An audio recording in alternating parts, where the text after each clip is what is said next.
Followers, malam ini turunkan sedikit volume lampu di kamar kalian. Biarkan suara aku yang nemenin. Karena cerita ini bukan sekedar kisah sopir truk. Ini adalah urban legend yang masih dibisikkan pelan-pelan oleh para pengemudi malam. Judulnya, sopir truk itu selalu berhenti di KM 47. Padahal tak ada apa-apa.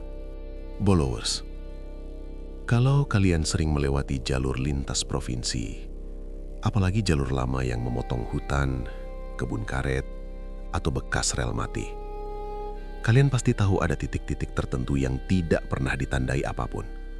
Tapi entah kenapa, kendaraan selalu melambat di situ. KM 47 ini salah satunya. Tidak ada warung, tidak ada pos polisi, tidak ada tanjakan, tidak ada tikungan tajam. Bahkan papan kilometernya pun sudah lama hilang. Tapi setiap sopir truk lama, terutama yang biasa jalan tengah malam, selalu bilang hal yang sama. Kalau sampai KM 47, kaki itu berat buat injak gas. Nama sopir yang pertama kali cerita ke aku sebut saja Pak Darto. Umurnya sudah kepala 5, rambutnya memutih sebagian, dan yang paling aku ingat dari dia, tatapan matanya selalu seperti orang kurang tidur bertahun-tahun. Malam itu, di sebuah warung kopi 24 jam dekat terminal lama, Pak Darto cerita pelan-pelan. "Mas, aku ini sudah narik truk 20 tahun. Aku hafal bau aspal, hafal suara mesin. Tapi KM 47 itu bukan tempat biasa." Followers, Pak Darto bilang, pertama kali dia berhenti di KM 47 itu tanpa sadar. Jam menunjukkan pukul 2:13 dini hari. Muatan kayu gelondongan. Cuaca cerah. Radio menyala. Tiba-tiba, mesinnya seperti kehilangan tenaga. Bukan mati, bukan rusak. Hanya seperti ada tangan tak terlihat yang menahan laju truknya. Pak Darto refleks injak rem. Truk berhenti. Dan anehnya, begitu berhenti, mesin kembali normal. "Mas, aku turun. Aku kira ada paku atau ban bocor. Tapi begitu aku buka pintu, bau tanah basah langsung naik." Padahal malam itu tidak hujan. Di depan truknya, hanya jalan lurus, kosong, gelap. Tapi Pak Darto merasa seperti sedang berdiri di depan sesuatu yang sangat besar. Bukan bangunan, bukan pohon. Sesuatu yang mengawasi. Lalu dia dengar suara. Bukan suara langkah, bukan suara hewan, tapi suara orang banyak berbisik dalam satu tarikan nafas. Balik, balik, balik. Pak Darto naik ke kabin. Tangannya gemetar, dan tanpa sadar, dia mematikan radio. Begitu radio mati, bisikan itu ikut hilang. Dia tancap gas, truk melaju normal. Dan followers, anehnya, jarak dari KM 47 ke tujuan terasa lebih pendek dari biasanya. Sejak malam itu, Pak Darto selalu berhenti di KM 47. Bukan karena mesin, bukan karena rusak, tapi karena kalau tidak berhenti, ada sesuatu yang ikut naik. Followers, ini bukan cuma cerita Pak Darto. Sopir lain, sebut saja Bang Jeffrey, cerita hal yang sama, tapi dengan versi yang lebih menyeramkan. Bang Jeffrey bilang, dia sengaja tidak berhenti. Malam itu dia tertawa, menganggap cerita KM 47 cuma sugesti. Begitu jarum speedometer lewat angka yang seharusnya KM 47, kabin truknya mendadak dingin. Embun muncul di kaca depan, padahal AC mati. Dan di kaca spion tengah, Bang Jeffrey melihat bangku belakang kabin terisi penuh. Padahal truk itu hanya dia seorang. Bukan bayangan jelas, tapi siluet-siluet hitam. Duduk rapi, semua menghadap ke depan, tidak bergerak. Dan satu di antaranya perlahan menoleh ke arah Bang Jeffrey. Tanpa mata, tanpa wajah. Hanya lubang hitam yang terasa menyedot kesadaran. Bang Jeffrey menjerit. Banting setir. Truk oleng. Dan tepat di titik itu, mesin mati total. Truk berhenti di KM 47. Begitu berhenti, kabinnya kosong lagi. Sejak saat itu, Bang Jeffrey tidak pernah berani lewat jalur itu malam hari. Followers, aku cari tahu, KM 47 ini dulunya apa? Jawaban yang aku dapat lebih mengerikan dari dugaan. Puluhan tahun lalu, di titik itu pernah ada kecelakaan beruntun. Bukan satu truk, bukan dua, tapi rombongan truk pengangkut pekerja proyek malam. Remblong, tabrakan, truk terguling, dan karena lokasinya sepi, mayat-mayat itu baru ditemukan keesokan siangnya. Beberapa saksi bilang, ada yang masih hidup saat malam, tapi tidak ada yang datang. Sejak jalan diperlebar, bekas kecelakaan itu diaspal ulang. Tidak ada tugu, tidak ada tanda, tapi mereka tidak pernah pergi. Followers, yang paling menyeramkan dari KM 47 adalah satu hal. Sopir yang selalu berhenti di situ biasanya selamat. Sopir yang menolak perlahan menghilang dari dunia narik malam. Ada satu nama yang tidak pernah muncul lagi. Namanya Rangga, sopir muda, berani. Selalu bilang, kalau bukan rezeki ya mati. Aku nggak percaya begituan. Malam terakhir Rangga lewat KM 47. Truknya ditemukan pagi hari. Mesin hidup, lampu menyala, pintu terbuka. Tidak ada tanda kecelakaan, tidak ada mayat, tidak ada Rangga.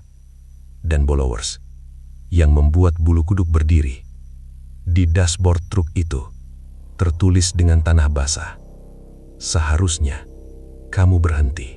Followers, setelah kejadian hilangnya Rangga, jalur KM 47 itu sempat sepi total. Bukan karena ditutup, bukan karena rusak, tapi karena kabar beredar cepat di kalangan supir malam.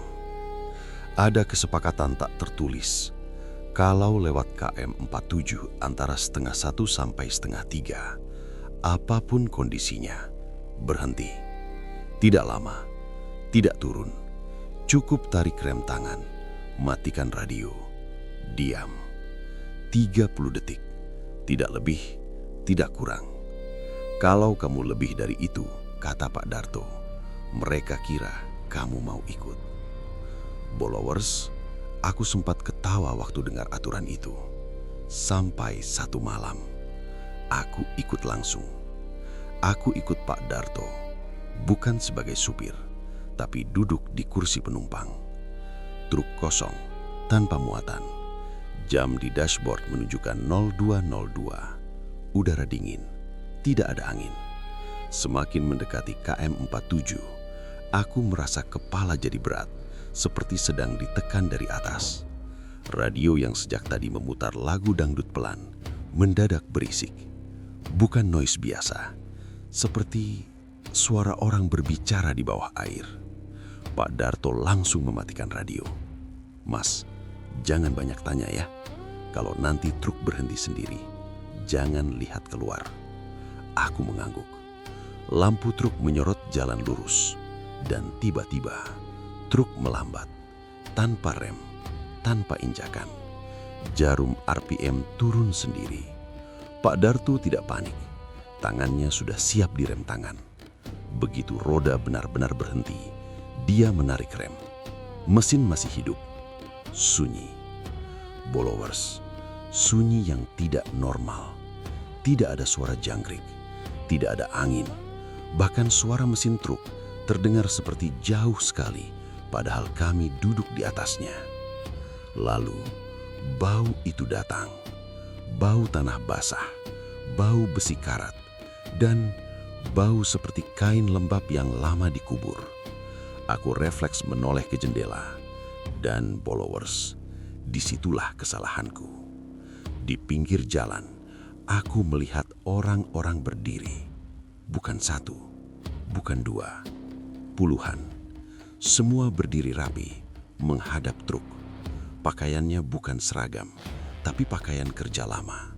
Baju proyek, rompi kusam, helm retak. Wajah mereka tidak rusak, justru terlalu utuh, terlalu pucat, terlalu diam. Dan semua mata mereka melihat ke satu titik, ke arah kabin, ke arah aku. Salah satu dari mereka melangkah maju. Kakinya tidak menyentuh aspal, sedikit melayang. Mulutnya terbuka dan suara itu keluar. Bukan suara satu orang, tapi suara banyak orang bicara bersamaan. Sudah lama tidak ada yang duduk di kursi itu. Aku tidak bisa bergerak. Pak Darto menepuk pahaku keras. "Mas, jangan dilihat. Tunduk." Aku menunduk, menutup mata. Dan followers, aku dengar sesuatu naik ke atas bak truk. Bukan langkah kaki, seperti banyak tubuh diseret bersamaan. Truk sedikit turun ke belakang, seperti kelebihan muatan. Jarum bahan bakar bergerak sendiri. Lalu suara nafas, bukan satu, banyak, tepat di belakang kabin. Pak Darto menghitung pelan. 26, 27, 28. Begitu dia bilang 30, dia menyalakan radio. Suara musik langsung muncul, dan seketika beban di truk hilang. Udara kembali normal. Suara jangkrik muncul. Pak Darto tancap gas. Aku masih gemetar. "Mas, tadi kamu lihat ya?" Aku mengangguk. Pak Darto menghela nafas panjang. Mereka bukan penunggu. Mereka korban. Followers, disitulah aku baru tahu rahasia sebenarnya KM47. Korban kecelakaan itu tidak langsung mati. Malam itu, beberapa masih hidup. Tapi karena jalur sepi, tidak ada yang berhenti, tidak ada yang nolong. Satu persatu, mereka meninggal sambil menunggu kendaraan berhenti.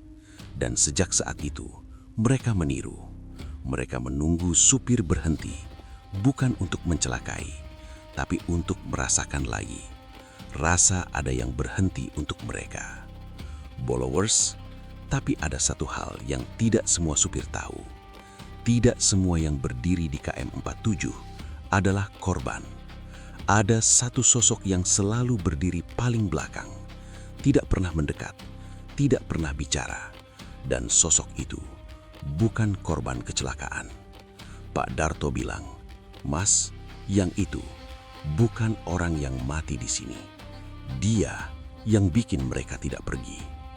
Sosok itu tinggi, hitam, dan kalau dia bergerak, bayangannya tidak mengikuti arah cahaya. Beberapa supir yang nekat pernah melihatnya naik ke kabin, dan supir itu tidak pernah kembali. Followers, ingat yang aku bilang tentang Rangga. Truk Rangga ditemukan kosong, tapi beberapa malam setelah itu, ada supir lain yang melihat truk Rangga melintas. Lampunya mati, tanpa suara mesin, dan di kursi supirnya ada bayangan duduk, diam, menghadap ke depan. Sejak malam itu, aturan berhenti di KM47 jadi mutlak, tidak peduli siang atau malam. Karena kalau tidak, kamu bukan cuma lewat KM47, kamu jadi bagian dari antriannya. Followers, kalau sampai titik ini kalian masih bertahan, berarti kalian memang pendengar setia Bolo Horor. Dan sekarang, aku akan masuk ke bagian yang jarang sekali diceritakan para sopir. Karena bagian ini bukan cuma menyeramkan, tapi membuka sesuatu. Followers, setelah aku ikut Pak Darto malam itu, aku tidak bisa tidur hampir 3 hari. Setiap kali memejamkan mata, aku melihat barisan orang berdiri di pinggir jalan. Diam, menunggu. Dan yang paling sering muncul, bukan wajah-wajah pucat itu, tapi sosok hitam di barisan paling belakang. Dia tidak menatap, tidak bergerak. Tapi entah kenapa, aku selalu tahu dia melihat ke arahku. Aku kembali ke jalur itu seminggu kemudian. Bukan malam, siang bolong, jam 2 siang. Matahari terik, lalu lintas ramai. KM47 terlihat biasa saja. Aspal retak sedikit, rumput liar, tidak ada aura, tidak ada bau. Tapi Bolowers, ada satu hal yang aneh. Setiap kendaraan besar yang lewat, entah truk atau bus, secara refleks melambat. Bukan berhenti, tapi seperti ada kaki yang ragu untuk menginjak gas penuh. Dan aku melihat sesuatu yang bikin tengkuk dingin. Di sisi jalan, tepat di titik yang sama, ada bekas tanah yang selalu basah. Padahal cuaca panas. Aku tanya warga sekitar. Ada satu bapak tua yang akhirnya mau bicara. "Mas, itu bukan tanah basah. Itu bekas orang berdiri lama." Aku tertawa kecil. Bapak itu tidak. Kalau malam, tanahnya hangat. Bolowers, malam berikutnya aku dapat telepon dari Pak Darto. Suaranya gemetar. "Mas, ada yang berubah." Ternyata beberapa malam terakhir, ada sopir yang sudah berhenti sesuai aturan, tapi tetap merasa ada yang ikut naik. Bukan ke bak truk, ke kabin. Duduk di kursi kosong, diam. Dan setiap sopir yang mengalami itu mendengar kalimat yang sama. Geser sedikit. Bolowers, satu sopir, sebut saja Pak Wira, akhirnya berani bicara detail. Dia berhenti, matikan radio, hitung 30 detik. Begitu mau jalan, pintu penumpang terkunci sendiri. Dan di kaca depan, muncul embun membentuk sidik jari besar. Pak Wira tidak menoleh, tapi dia tahu ada sesuatu duduk di sebelahnya. Suara nafasnya bukan seperti orang hidup, terlalu teratur, terlalu sinkron, seperti banyak nafas dalam satu dada. Lalu suara itu bicara, "Dulu, kami juga berhenti." Pak Wira menangis, bukan karena takut, tapi karena suara itu terdengar lelah sekali. Sejak malam itu, aturan berhenti di KM 47 tidak cukup lagi.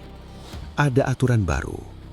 Kalau kamu sendirian di kabin, buka kaca sedikit. Beri ruang, bukan untuk udara, tapi untuk mereka yang cuma ingin merasa masih di jalan. Bolowers, sekarang aku ceritakan tentang sosok hitam. Pak Darto akhirnya jujur. Puluhan tahun lalu, sebelum kecelakaan besar itu, ada satu sopir truk yang dikenal kejam. Namanya jarang disebut, bukan karena lupa, tapi karena kalau disebut, dia mendekat. Sopir itu suka ngebut, tidak peduli kendaraan kecil, tidak peduli pejalan kaki. Dan malam kecelakaan itu, dialah yang pertama kali melaju kencang. Truknya tidak rusak, tidak terguling, tapi dia tidak berhenti. Dia melihat truk-truk lain tabrakan. Dia melihat orang-orang tergeletak. Dan dia tetap jalan. Keesokan harinya, sopir itu ditemukan gantung diri di garasi rumahnya. Tapi sejak saat itu, setiap malam di KM 47, selalu ada satu bayangan berdiri paling belakang. Tidak menunggu ditolong, tapi menunggu menggantikan dirinya. Bolowers, sosok itu bukan penunggu jalan. Dia penarik. Dia butuh sopir, butuh orang yang berhenti bukan karena peduli, tapi karena takut. Orang seperti Rangga, orang yang menolak berhenti, dan akhirnya diambil. Beberapa sopir percaya, kalau suatu malam tidak ada satupun truk berhenti, maka sosok itu akan menjemput sendiri. Dan Bolowers, malam itu akhirnya terjadi. Malam di mana jalur lintas provinsi ditutup sementara karena longsor di ujung sana. Tidak ada truk yang lewat, tidak ada bus, tidak ada kendaraan besar. KM 47 kosong. Dan tepat pukul 2.47, warga sekitar mendengar suara mesin truk tanpa melihat lampu. Suara itu berhenti, lalu jeritan. Pagi harinya, ditemukan satu mobil pribadi terbalik di tepat KM 47. Pengemudinya, orang kota, tidak tahu aturan, tidak tahu cerita. Di dashboard mobil itu tertulis dengan embun, "Kamu yang berhenti." Sejak kejadian itu, jalur KM 47 tidak pernah benar-benar sepi lagi. Selalu ada satu truk yang lewat malam hari. Selalu ada yang berhenti. Dan followers, kalau suatu malam kalian naik kendaraan besar dan merasa mesin melambat sendiri, jangan melawan. Tarik rem, matikan radio, diam. Karena di KM 47, yang berbahaya bukan mereka yang menunggu, tapi yang tidak mau berhenti. Followers, di antara para sopir malam, ada satu istilah yang jarang diucapkan keras-keras. Sopir penunggu. Bukan sopir yang menunggu muatan, bukan sopir yang nunggu panggilan, tapi sopir yang terlalu sering berhenti di KM 47. Pak Darta mengenal satu orang seperti itu. Namanya Pak Hendra. Pak Hendra bukan sopir ceroboh. Justru sebaliknya, dia paling patuh aturan. Setiap lewat KM 47, dia berhenti. Bahkan lebih lama dari yang dianjurkan. Kalau aturan 30 detik, dia bisa 1 menit. Kadang 2, biar mereka puas, katanya. Awalnya tidak ada yang aneh. Tapi lama-lama, Pak Hendra berubah. Dia jadi betah di jalan malam. Jarang pulang. Kalau siang, dia tidur di kabin. Dan yang paling aneh, dia mulai berhenti meski belum sampai KM 47. Kadang di KM 45, kadang KM 46. Seolah-olah dia dipanggil lebih awal. Suatu malam, Pak Darto ikut konvoi dengannya. Begitu mendekati KM 47, Pak Hendra berhenti lebih lama dari biasa. Radio mati, mesin mati, sunyi. Pak Darto turun, mau mengetuk pintu kabin Pak Hendra. Dan followers, di kaca depan truk itu terlihat pantulan kabin penuh orang. Bukan berdiri, duduk, rapi, menghadap ke depan. Dan Pak Hendra tidak lagi duduk di kursi sopir. Dia berdiri di luar truk, di pinggir jalan, di barisan mereka. Wajahnya kosong. Sejak malam itu, Pak Hendra tidak pernah menyetir lagi. Truknya masih jalan, masih lewat KM 47. Tapi sopirnya selalu orang lain. Dan setiap sopir yang pernah membawa truk itu merasakan hal yang sama. Di KM 47, truk itu berhenti lebih lama dari kendaraan lain. Seolah-olah ada yang pulang ke tempatnya. Followers, Pak Darto bilang satu kalimat terakhir sebelum dia pensiun. "Mas, berhenti itu bukan bentuk tunduk, tapi bentuk hormat. Hormat itu ada batasnya. Kalau kamu terlalu lama berhenti, kamu bukan lagi tamu. Kamu dipersiapkan." Followers, jadi ingat baik-baik. Kalau suatu malam kalian lewat KM 47, mesin melambat sendiri, radio mendadak berisik, bau tanah basah muncul tanpa hujan, berhentilah. Tapi jangan lama. Tarik rem, matikan radio, hitung pelan. Dan kalau kalian mendengar suara berbisik, sudah cukup. Itu bukan ancaman, itu peringatan. Karena di KM 47, yang berbahaya bukan makhluk yang menunggu ditolong, tapi mereka yang sedang mencari pengganti. Followers, aku akhiri cerita ini dengan satu pesan yang selalu dipegang sopir-sopir lama. Di jalan malam, jangan merasa paling berani, jangan merasa paling takut. Cukup tahu kapan harus jalan dan kapan harus berhenti. Aku pamit dari Bolo Horor. Terima kasih sudah bertahan sampai akhir. Dan ingat followers, kalau suatu malam kalian merasa kendaraan kalian berhenti sendiri, mungkin bukan mesin yang minta istirahat. Sampai jumpa di cerita berikutnya, dan semoga kalian tidak pernah harus berhenti terlalu lama.